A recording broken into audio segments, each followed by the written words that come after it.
बुद्ध अपने शिष्यों को अपने पिछले जन्मों की कहानियां सुना रहे थे। उन्होंने कहा, एक जन्म में मैं जंगल में एक शक्तिशाली हाथी था।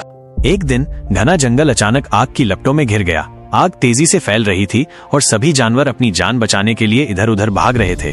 पेड़ों के पत्ते जलकर राख बन रहे थे, पक्षी भयभीत होकर आकाश में उड़ रहे थे और धरती तप रही थी।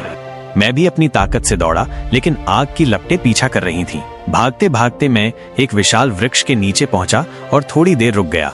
मेरा शरीर थकान से कांप रहा था। जैसे ही मैंने अपनी जगह से हटने के लिए पैर उठाया, एक नन्हा खरगोश मेरे पैरों के नीचे आ गया। वो कांप रहा था, भयभीत था और वहां छुपकर अपनी जान बचाने की कोशिश कर रहा था। मैं ठिठक गया।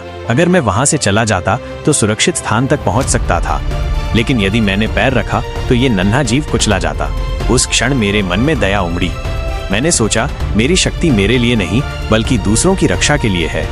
यदि मैं बच भी जाऊं लेकिन किसी निरीह प्राणी की हत्या कर दूं तो मेरा जीवन व्यर्थ है। मैंने निर्णय लिया कि मैं अपनी जान दे दूंगा, लेकिन इस नन्हे खरगोश पर कोई आंच नहीं आने दूंगा। धीरे धीरे आग पास आ रही थी। कुछ ही पलों में आग ने पूरे क्षेत्र को घेर लिया, लेकिन मैं टस से मस नहीं हुआ। जलती हुई लपटें मुझ तक पहुंची और कुछ ही क्षणों में मैंने अपना शरीर त्याग दिया। बुद्ध ने अपनी कहानी समाप्त करते हुए कहा, उस जन्म में मेरे त्याग और करुणा के कारण मैंने मोक्ष प्राप्त करने की योग्यता अर्जित की।